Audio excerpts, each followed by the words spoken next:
queria dar um beijinho ao Marco Lucchesi, que acabei de conhecer pessoalmente, mas sobre cuja obra eu já publiquei, já me publicaram no Brasil, e é um autor nobilizável.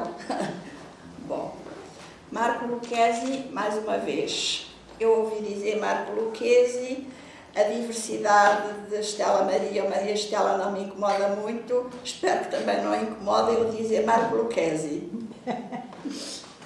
Eu vou falar da diversidade. O primeiro ensaio que eu fiz sobre Marco Lucchesi foi sobre diversão, porque ele gosta de brincar com os leitores. Mais uma vez, pego nos livros do mestre brasileiro, chamada por uma investigadora que muito tem investido no estudo da sua obra, Ana Maria Haddad Batista. Ela é corresponsável por Marco Lucchesi, Estrela Poética Labirinto, que reúne mais de uma dezena dos seus ensaios sobre o escritor, e Estética do Labirinto, a Poética de Marco Lucchesi, trabalho coletivo no qual figura um ensaio meu, A Diversão de Marco Lucchesi. Desta feita não vou tratar da diversão, sim da diversidade, em diversas vertentes, entre elas a sua associação ao caos, tema tão caro ao autor como o do labirinto, e diversidade associada à sobrevivência, como diversidade social, de género e biodiversidade. O caos, que precisamos de cosmificar para alcançarmos a ordem, manifesta a diversidade. Já o que a ordem de um mundo cosmificado nos traz à mente é a autoridade, com a sua expressão no uniforme. Caos e ordem, governados por Dionísio e Apolo, diria Nietzsche, que estão na origem da tragédia. Temas tão fundamentais no nosso tempo que Edgar Morin declara que, para compreender a humanidade, é preciso compreender a relação entre unidade e diversidade. A unidade manifesta-se na diversidade. Por exemplo, a diversidade das línguas é espelho de uma estrutura primacial da comunicação humana. Marco Lucchesi, por sua vez, afirma que será a diversidade a salvar o Brasil. Sim, a diversidade é plural. Podemos falar da diversidade das línguas, da diversidade das culturas, da diversidade das populações humanas na Terra, da diversidade de géneros e de sistemas de determinação do sexo, pois a genética já descobriu que não existem só os pares de cromossomas XX e XY, reconhecem-se hoje as variedades XXY, YYX e muito mais combinações. Em suma, falar de diversidade é falar da vida. O que é a vida? Não sabemos. É como falar da língua, uma abstração que se manifesta na diversidade de línguas.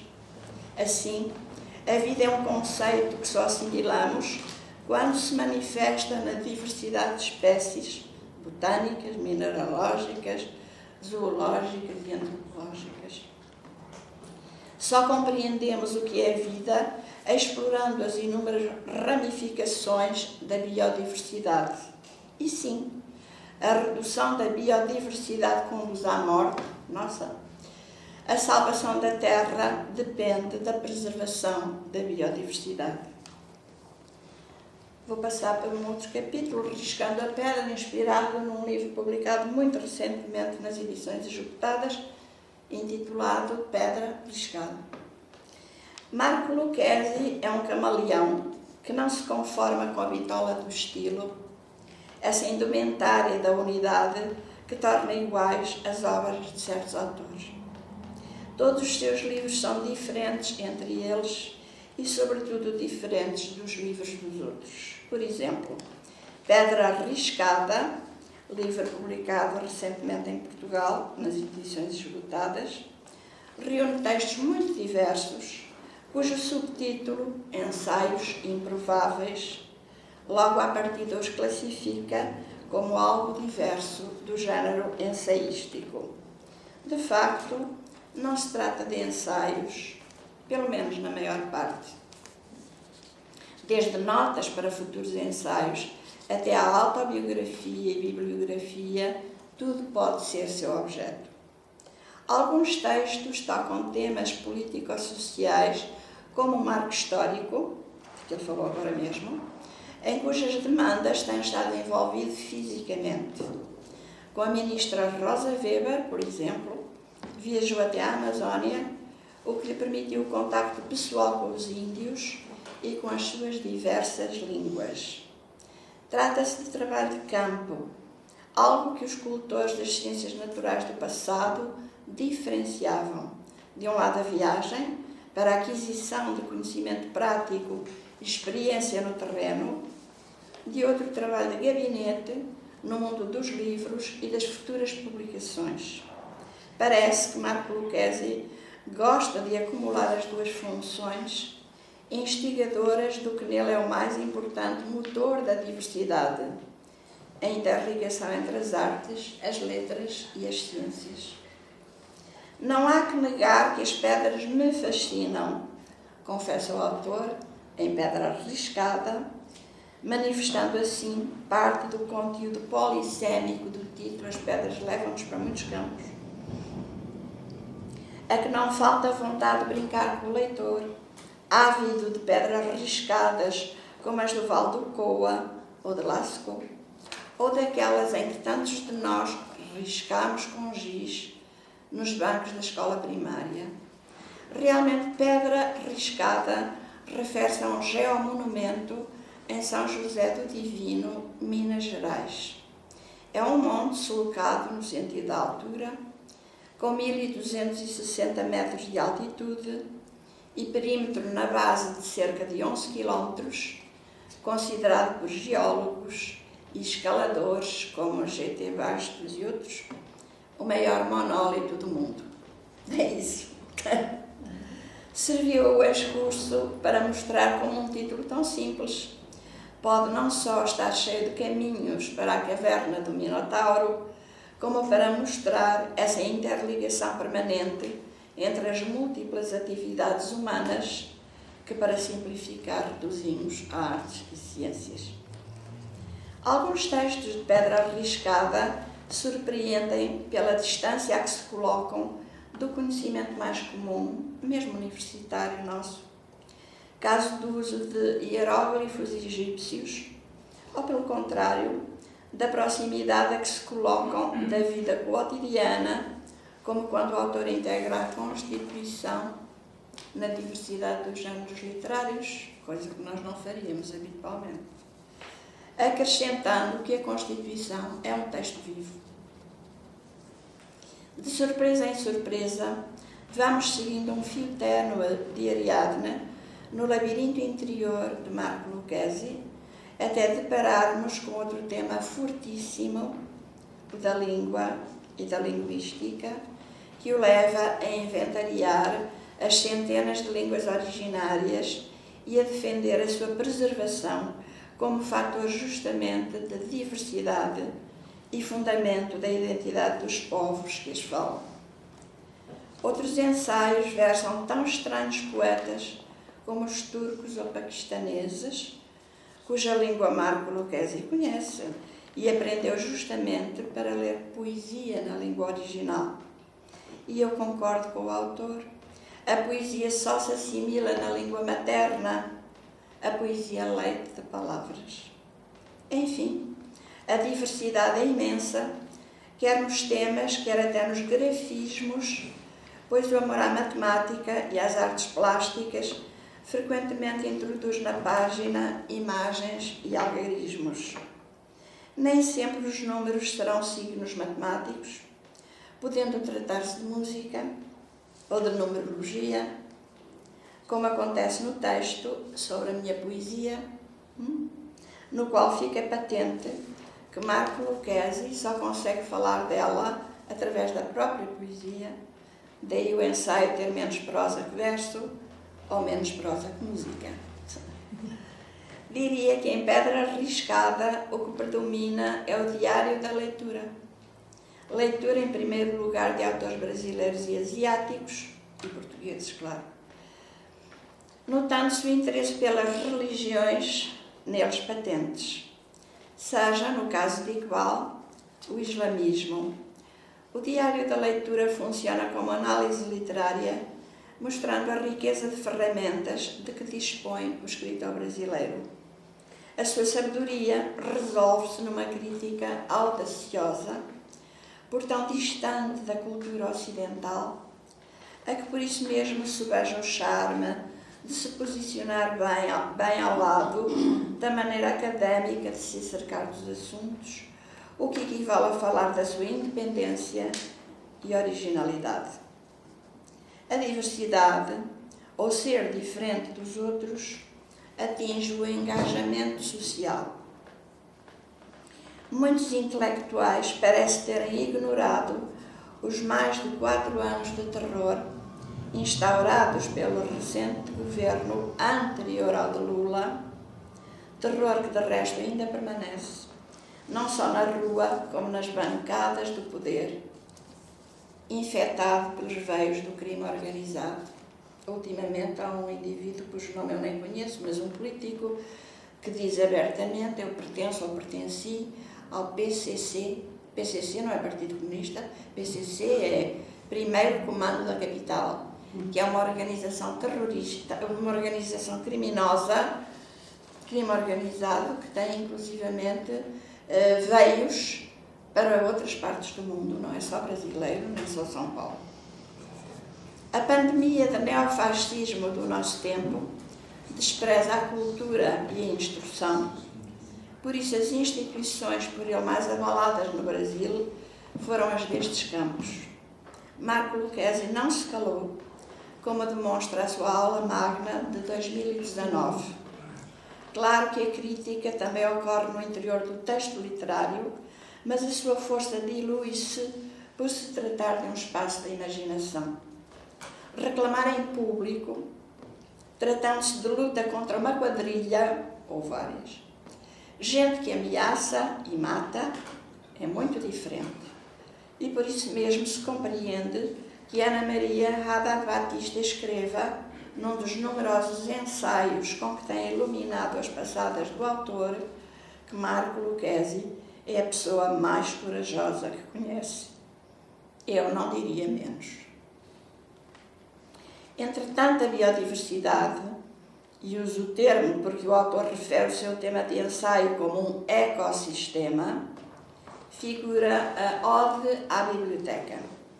É a Biblioteca Nacional, a mais antiga Casa de Cultura do Brasil, com 72 quilómetros de prateleiras.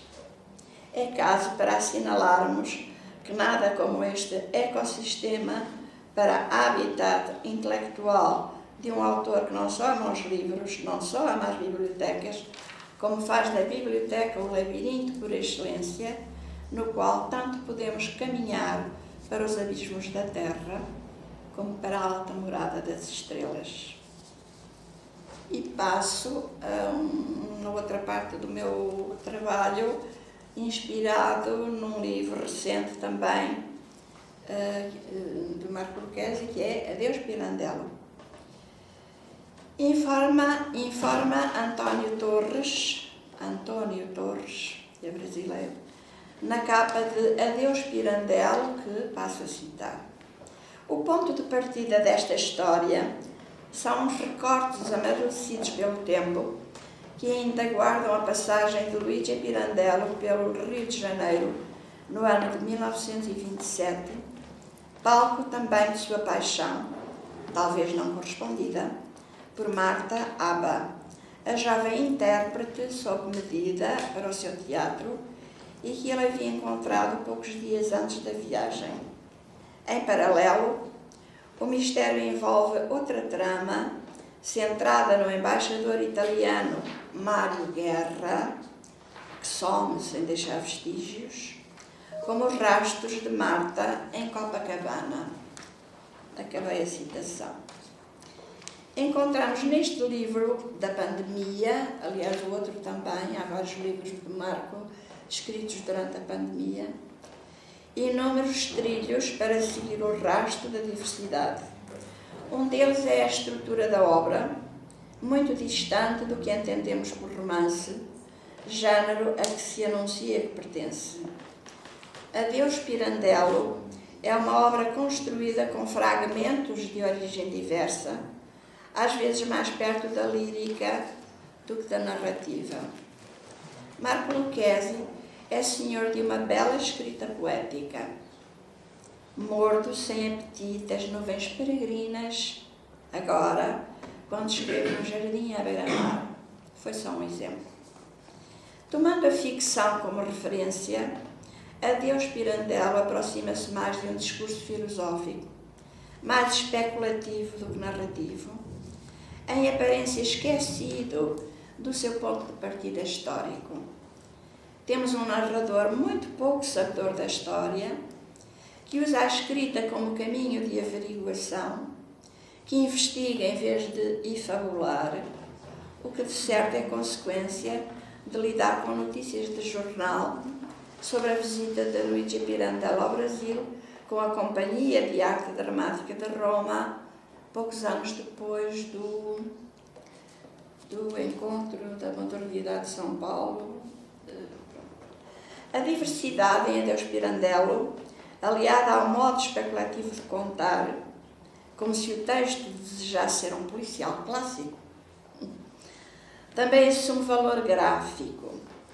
O livro é visualmente agradável, de páginas espaçosas como um salão para bailarem as palavras. Aliado o caso ao uso do manuscrito, a diversidade intraliterária une-se à rede de modalidades de arte, já que o uso do manuscrito, do grafito e outros textos que dispensaram máquinas como a saudosa Gutenberg, são mais correntes nas artes visuais. Este aspecto já foi apontado por um artista plástico, Miguel de Frias e Vasconcelos Filho, ao analisar um poema visual dos hinos matemáticos na abertura da coletânea Estética do Labirinto, a poética de Marco Lucchesi. Uma palavra fique dita quanto ao valor semântico da página em Adeus Pirandello: silêncio. O silêncio de cada bloco deixa à sua volta um imenso espaço em branco, diríamos de silêncio, quanto ao que o narrador ignora sobre Pirandello, sua ligação com Marta e, sobretudo, sobre Mário, o diplomata italiano.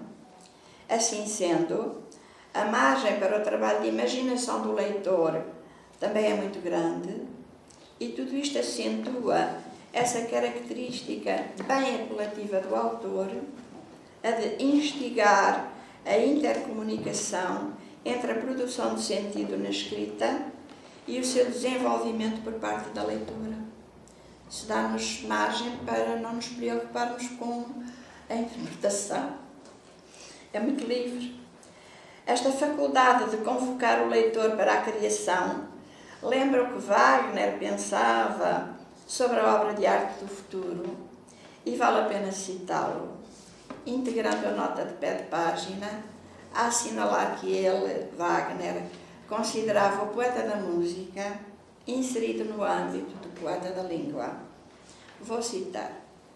Quem será então o artista do futuro? Sem dúvida, será um poeta. Mas quem será o poeta? Indiscutivelmente, o ator. Mas, uma vez mais, quem será o ator? Necessariamente, a comunidade de todos os artistas. Acabei de citar Wagner. O narrador, aliás, muito fala de silêncio e mais ainda se apercebe do fluxo das palavras in mente, diz ele, a certa altura, e note-se que se trata de narrador na primeira pessoa, facilmente assimilável ao próprio escritor. Fascina-me pensar o cotidiano de Pirandello nas ruas do Rio. É um narrador muito mais entusiasmado com a possibilidade de descoberta do que com o ato de narrar. Quando contamos uma história, Somos donos do seu devir e do destino das personagens. Nós somos Deus, podemos decidir se a personagem morre ou não morre, como é que é.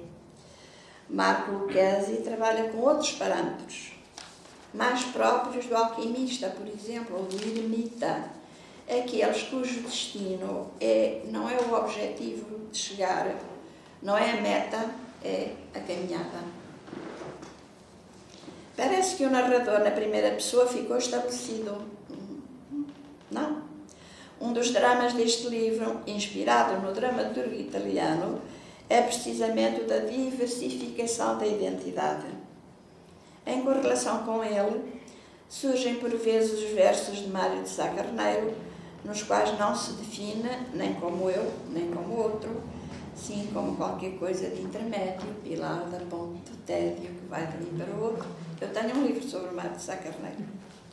Em Adeus Pirandello, narrador e leitor irmanam-se ao perderem a fronteira entre personagem e pessoa, entre mortos e vivos, entre a realidade e literatura, como se as personagens fossem também elas seres intermédios. Conhecemos bem um dos pontos de partida da indagação, o Je est un autre, de Rimbaud, que encontramos também no Teatro de Pirandello, quando se debatem os limites do eu. Identidade e máscara, heteronimia de Fernando Pessoa, os problemas levantados igualmente em Adeus Pirandello, quer acerca do narrador, quer sobretudo acerca de Mário, aquele Mário Guerra, deputado italiano, não é deputado, é diplomata italiano, que a dado passo desaparece misteriosamente no Rio de Janeiro. No livro de Marco Lucchesi, a diversidade mais atraente para a análise diz respeito à máscara do narrador, pois várias personagens se candidatam a tal função. Mário incluído, pós-mortem, depois da morte, pela sua projeção espírita. Com efeito, o narrador interroga-se a certa altura sobre se não será um médium a transmitir informações de espíritos, seja de Mário, seja do próprio Pirandello. Em suma, o narrador seria um médium, um ser de intermediação, como os anjos. Manuscritos de bilhetes de Luigi Pirandello para Marta, redigidos em 1927, como já vimos declarar António Torres no próprio livro, foram o gatilho que despertou a obra. Marco Lucchesi tece uma rede de sugestões nostálgicas de um mundo perdido, dominadas por essa personagem de nome Mário. Cito, ciente de que Mário, segundo Lucchesi, era um diplomata falecido em janeiro de 1927, que revela quão misteriosa é a sua identidade. Esse mundo perdido que se vai sem deixar rastro, esse mundo estranho e solitário dentro do qual agimos e estamos, esse mundo que se decompõe vagaroso e fatal, esse mundo atende pelo nome de Mário. Findei. E aqui é necessário anotar que Marco Lucchesi também é investigador e que a sua personagem de investigador surge muito claramente em certas obras, naquelas em que o Coca-Bichinhos se move, ou seja, o frequentador assíduo de bibliotecas, aquele que não só investiga no âmbito do seu projeto específico, mas também transgride as normas de trabalho para se afundar na alquimia de estranhos alfarrábios, como acontece no divertimento Catálogo da Biblioteca do Excelentíssimo Sr. Marquês Umbelino Frisão, e o título continua, entre outros. E o que nos leva a tal consideração a propósito dos bilhetes de Pirandello para Marta? A língua portuguesa em que estão redigidos denuncia a sua categoria ficcional. Mas podem ter sido inspirados por manuscritos verdadeiros, conservados, quem sabe, na Biblioteca Nacional. Esse belíssimo edifício que tanto nos religa Portugal e Brasil, atualmente dirigida por Marco Lucchesi. Foi de certo no setor dos jornais da Biblioteca Nacional que Marco Lucchesi encontrou notícias sobre Mário Guerra, diplomata que em aparência se suicidou. Esta personagem procura tanto o autor como as da peça de Pirandello. É um fantasma, apesar de caracterizado às vezes por elementos bem concretos, como quando se avança, que seguia a 70 a hora na moto Wanderer, cujo farol corta caminho no Flamengo. A propósito da ocorrência, o realismo não podia ser maior. O revólver era de alta qualidade, Smith & Wesson, e uma cápsula deflagrada. Bastou apenas um tiro. Na etiqueta de Fazenda Branca, pregada no forro de paletó, lia-se MG Mário Guerra. Nada sabemos de nós, afirma o narrador, que busca conhecer as suas personagens, em especial Mário, ou pelo contrário, são as personagens que querem conhecer o autor. Mário Guerra aparece depois da morte sob as feições de Ángel Baldovin, Anjo, ficando assim assente que se transformou num anjo que perambula na terra e que de resto bem pode ser o espírito de Pirandello. Deixo ficar aqui esta suspeita. Vou acabar com uma aula magna que está na internet, podem procurar a aula magna Marco Lucchesi 2019. Na sua aula magna de 2019, na abertura das aulas da Universidade Federal do Rio de Janeiro, Marco Lucchesi tratou o tema da universidade, não só a catedralícia, nascida à sombra das catedrais, como a da Sorbonne ou de Coimbra, mas também as nascidas nas mesquitas, entre as quais a Universidade Corânica de Sancoré, no atual Mali. É uma das mais antigas e preciosas. Bem gostava de lá ir, mas não deixam entrar mulheres. Repito, para terminar, a declaração de Marco Lucchesi, segundo a qual o Brasil será salvo pela diversidade. Por ela entendamos a diversidade de género, étnica, cultural ou outra. Usar a diversidade como via de salvação só é possível através da inclusão. Edgar Morin defende que a diversidade é o grande tema do nosso tempo. Sim, precisamos de o compreender em todas as suas facetas, que exigem de nós um ponto final no comportamento da exclusão. Muito obrigada pela vossa atenção.